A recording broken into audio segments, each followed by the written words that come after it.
her güne ekmek. Hiçbir zaman değil yalnız. İki insana daha kolay ne kadar yalnız olana. Ziraçan düşer biri, öbürü kaldırır kafadarını. Ekklesiast 4. baş 9. yer. Bu acı var nice olsun dar, ne kadar yevsiz olmak, açlık ya da hastalık yazarmış Maggie Ferguson.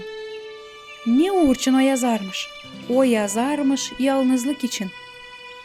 Ferguson hesap almış ki yıldan yalnız olan insanların sayısı zedelenir. Hem onların arasında var çok zengin de çok fukara da. Yalnızlıktan zevk çekermişler her vakit. Değil sadece bugünkü günlerde. Bu acı duyulur ta Ekklesiast'ın kağıdının vakitlerinden.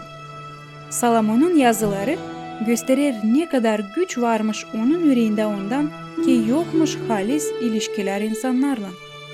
O der ki adında ki var nice topluma büyük zenginlik. Ama olamama mutlu. Zira yok kiminle o zenginliği paylaşma.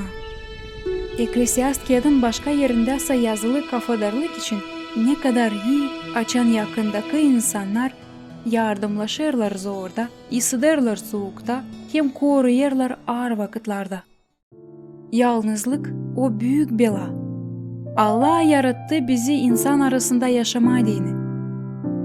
Herlüm siz yalnızsanız, dua edin ki Allah yardım etsin size becerme, kurma kafadarlık. Ama şimdi ta kafadarınız yokken, ko olsun sizin canınız uslu bu fikirden. Hani Allah'a inanan insan, hiçbir kere kalmır yalnız. Zira Hristos'un duhu her kere var inancı olanlarla. Matvey 28. baş 20. yer. Ne var nice siz yaparsınız ki kalmasınız dini yalnız.